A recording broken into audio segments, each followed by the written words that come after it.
ते म्हणतात ना, जुनं ते सोनं असतं. तुम्हा सर्वांना तर माहीत आहे, आपल्या चॅनलवर विस्मरणात गेलेल्या गावाकडच्या रेसिपीची सिरीज सुरू आहे.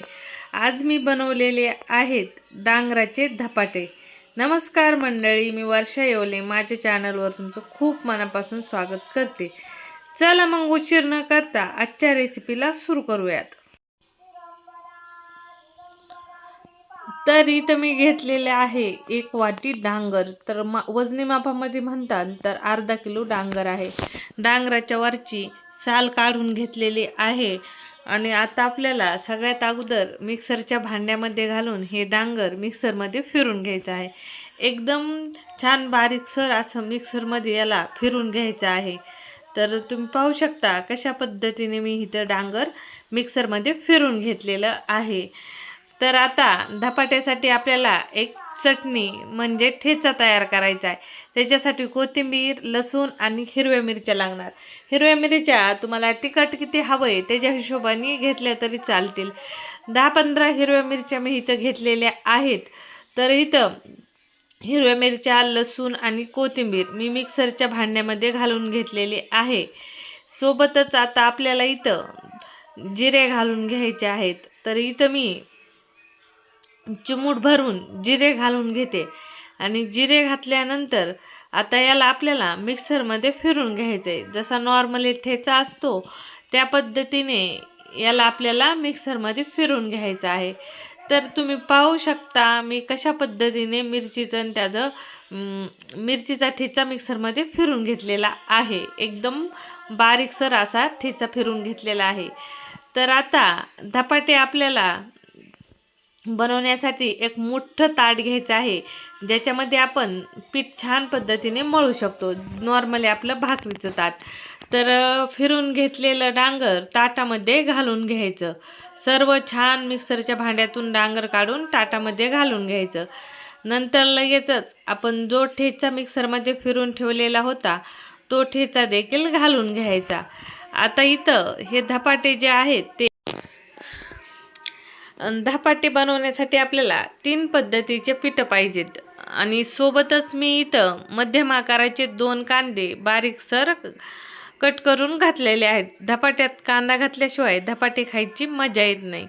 1 वाटी गव्हाचं पीठ, 1 वाटी ज्वारीचं पीठ, अर्धी वाटी बेसन पीठ आणि अर्धी वाटी बाजरीचं पीठ. आता नॉर्मली 3 पीठं वापरले जातात, पण मी बाजरी हे आणि ज्वारी दोन्ही वापरलं आहे. तुमच्याकडं बाजरीचं किंवा ज्वारीचं असेल तरी चालेल, दोन्हीपैकी एक घातलं तरी चालतंय.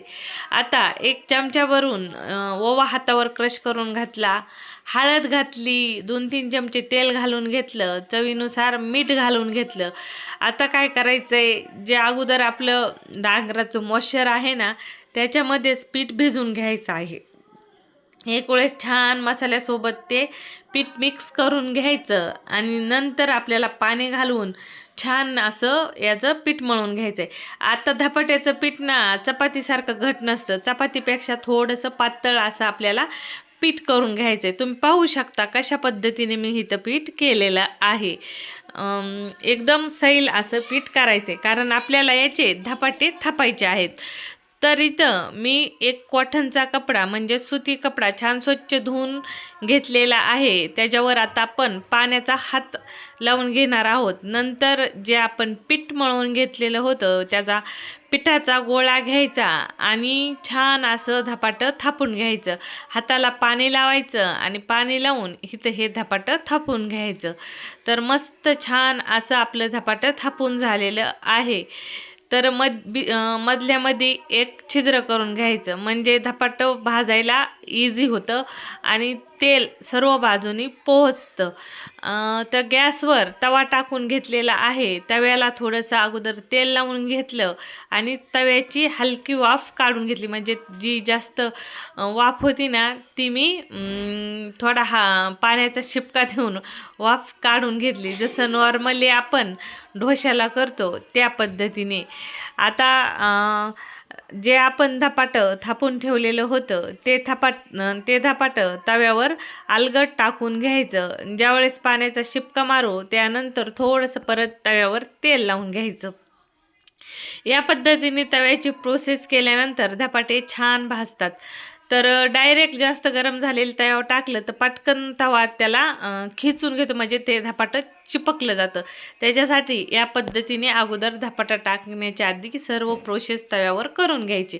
नंतर धपाटं टाकून घ्यायचं आणि गॅस मध्यम ठेवायचा. मध्यम गॅसवर छान खरपूस लाल रंगावर धपाटं उलट-पालट करून भाजून घ्यायचं. आता या धपाट्याला तुम्ही तेल लावू शकता, तूप लावू शकता. तेल, तूप काहीही लावा. खायला खूप भारी लागतं. एकदम झटपट बनवून हे धपाटे तयार होतात. थंडीच्या दिवसात तर आवर्जून आमच्या गावाकडे ही रेसिपी बनवली जाते. आता धपाटे तर तुम्ही वेगवेगळ्या पद्धतीचे खाल्लेच असतील, पण डांगराचं धपाटं आवर्जून बनवून खा. डांगराच्या पुऱ्या, डांगराचे धपाटे खायला खरंच खूप भारी लागतात.